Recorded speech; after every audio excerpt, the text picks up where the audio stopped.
wanted to create a place that felt right. This is a mystery story. It's classic Halo gameplay, but it's a mystery story. There's subtle film noir influences from everything to the music, to the lighting, slightly hard-boiled dialogue, you name it.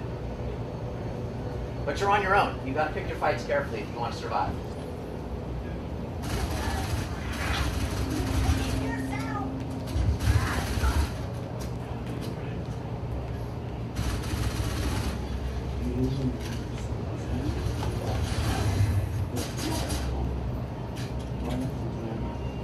I'll push a little bit deeper here. Again, using the visor when you need to. There's no limit on it, no battery. Turn it on and off, however you want.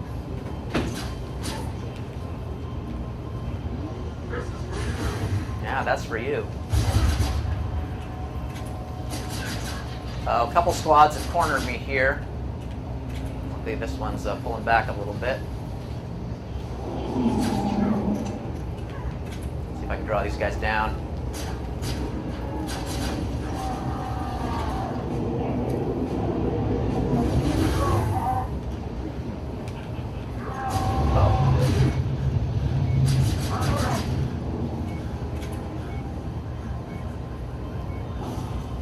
Now before I mentioned that I was alone in the city, but that's not strictly true.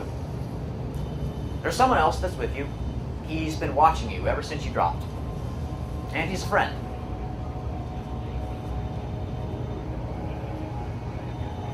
So if I turn my visor back on, I see an object that's useful. A phone, so I'll pick it up. This is the superintendent. The super. Now, the superintendent is an artificial intelligence, an AI that runs a lot of the city's systems. The medical kiosks, the power. He drives the garbage trucks because they're totally automated 500 years in the future. But he's your friend. He wants to help. And the first thing he's given you is a map of the city. Another brand new feature in ODST. Now, as I zoom out, you can pretty quickly see that this is the largest Halo environment we've ever created. A big, wide-open city, full of non-linear combat. Covenant patrols, snipers on the rooftops, you name it. Paul's cooked up a whole bunch of nasty surprises for you. But you're free to go pretty much wherever you want. We don't put a lot of barriers in front of the player in the nighttime city. That being said, it's really easy to get lost. I mean, this place is so big, you could easily get turned around.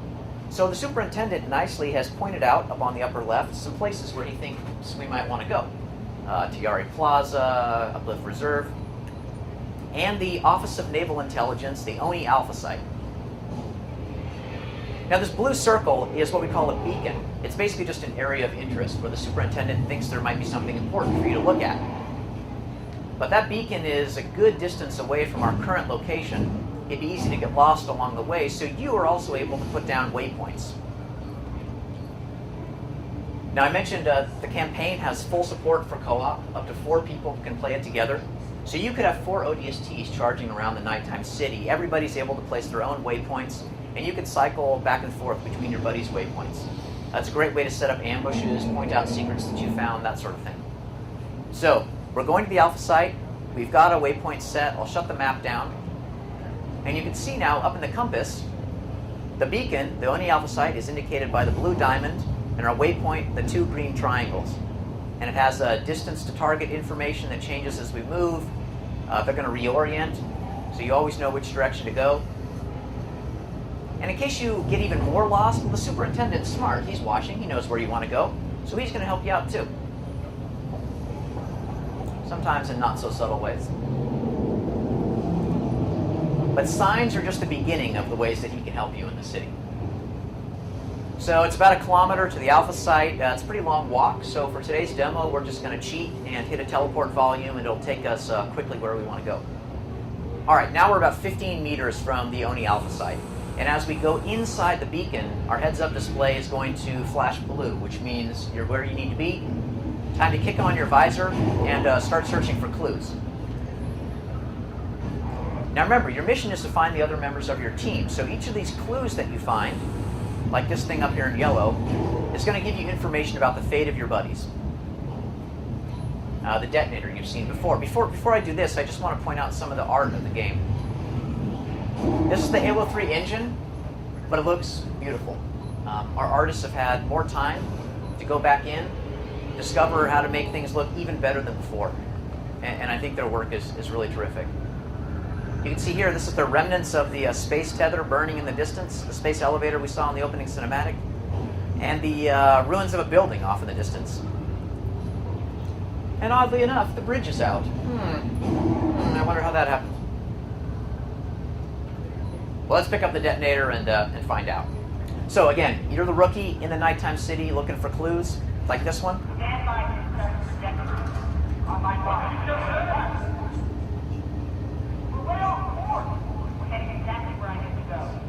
And each clue will remind you of a member of your team. In this case, Dutch, the red-haired guy with the skull and crossbones on his chest that gave you the SMG in the opening cinematic. That's Dutch. And throughout the game, you'll flash back to other ODSTs in your squad too.